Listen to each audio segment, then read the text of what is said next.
Vai. Since the people of this country began to put up with restrictions on their freedom, your freedom, of a kind that we have never seen before in peace or war. And you have shown the good sense to support those rules overwhelmingly. You've put up with all the hardships of that programme of social distancing because you understand that as things stand, and as the experience of every other country has shown, it's the only way to defeat the coronavirus, the most vicious threat this country has faced in my lifetime. And though the death toll has been tragic and the suffering immense, and though we grieve for all those we have lost, it is a fact that by adopting those measures we prevented this country from being engulfed by what could have been a catastrophe in which the reasonable worst case scenario was 500,000 fatalities. And it's thanks to your effort and sacrifice in stopping the spread of this disease that the death rate is coming down and hospital admissions are coming down. And thanks to you, we protected our NHS and saved many thousands of lives. And so I know, you know, that it would be madness now to throw away that achievement by allowing a second spike. We must stay alert. We must continue to control the virus and save lives. And yet we must also recognise that this campaign against the virus has come at colossal cost to our way of life. We can see it all around us in the shuttered shops and abandoned businesses and darkened pubs and restaurants. And there are millions of people who are both fearful of this terrible disease and at the same time also fearful of what this long period of enforced inactivity will do to their livelihoods and their mental and physical well-being, to their futures and the futures of their children. So I want to provide tonight for you the shape of a plan to address both fears, both to beat the virus and provide the first sketch of a roadmap for reopening society, a sense of the way ahead, and when and how and on what basis we will take the decisions to proceed. I'll be setting out more details in Parliament tomorrow and taking questions from the public in the evening. I've consulted across the political spectrum, across all 4 nations of the UK. And though different parts of the country are experiencing the pandemic at different rates, and though it's right to be flexible in our response, I believe that as Prime Minister of the United Kingdom, Scotland, England, Wales, Northern Ireland, there is a strong resolve to defeat this together. And today, a general consensus on what we could do. And I stress could, because although we have a plan, it is a conditional plan. And since our priority is to protect the public and save lives, we cannot move forward unless we satisfy the 5 tests. We must protect our NHS. We must see sustained falls in the death rate. We must see sustained and considerable falls in the rate of infection. We must sort out our challenges in getting enough PPE to the people who need it. And yes, it's a global problem, but we must fix it. And last, we must make sure that any measures we take do not force the reproduction rate of the disease, the R, back up over 1, so that we have the kind of exponential growth we were facing a few weeks ago. And to chart our progress and to avoid going back to square one, we're establishing a new COVID alert system run by a new joint biosecurity centre.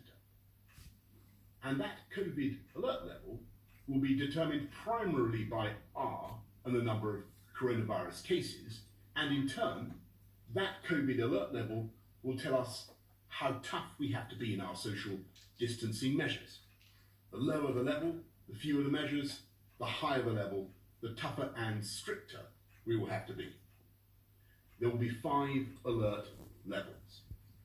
Level 1 means the disease is no longer present in the UK, And level 5 is the most critical, the kind of situation we could have had if the NHS had been overwhelmed.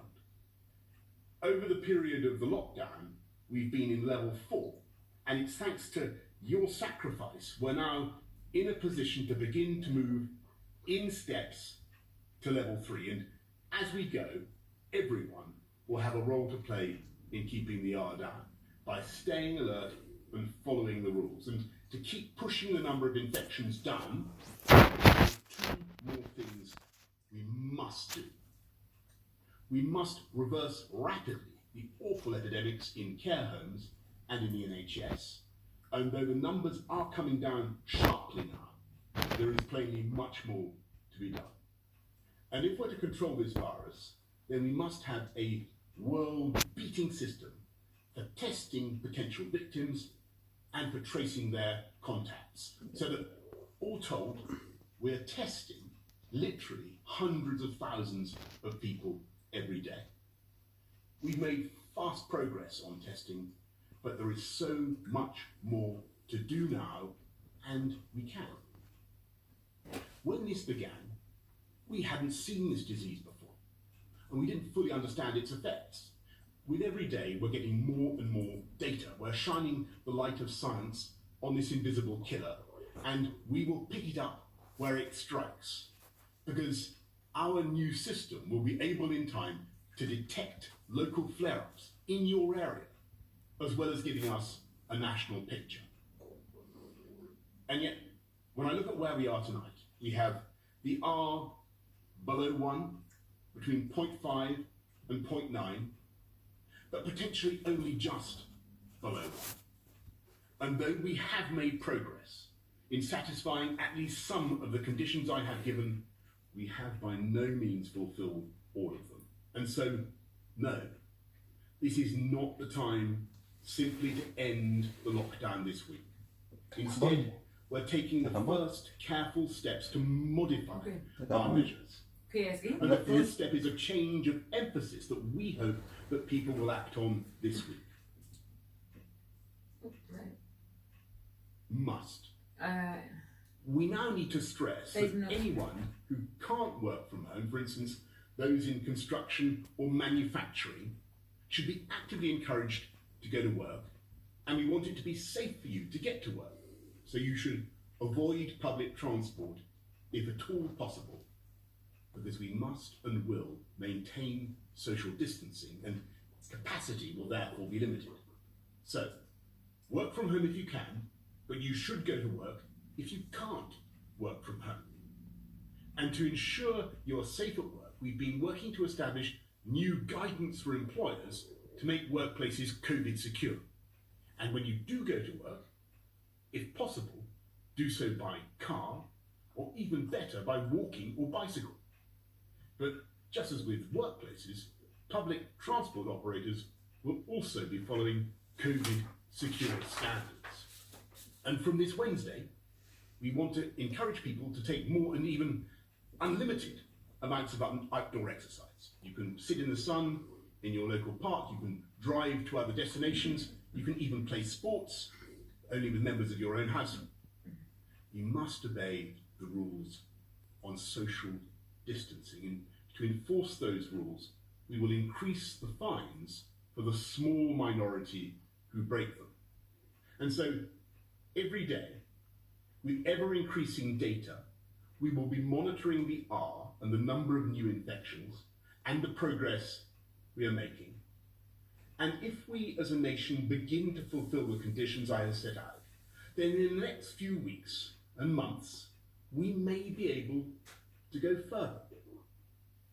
In step 2, at the earliest by June the 1st, after half term, we believe we may be in a position to begin the phased reopening of shops and to get primary pupils back into schools, in stages beginning with reception, year 1 and year 6.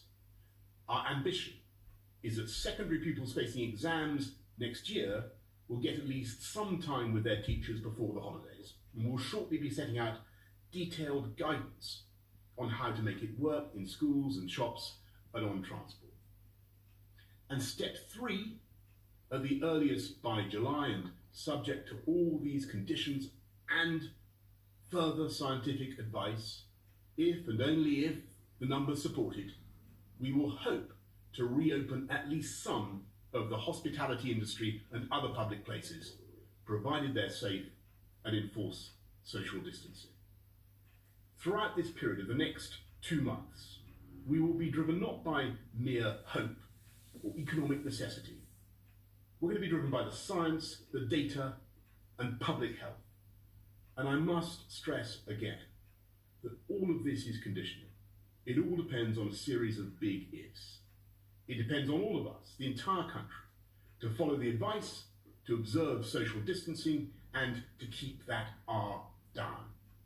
And to prevent reinfection from abroad, I'm serving notice that it will soon be the time, with transmission significantly lower, to impose quarantine on people coming into this country by air.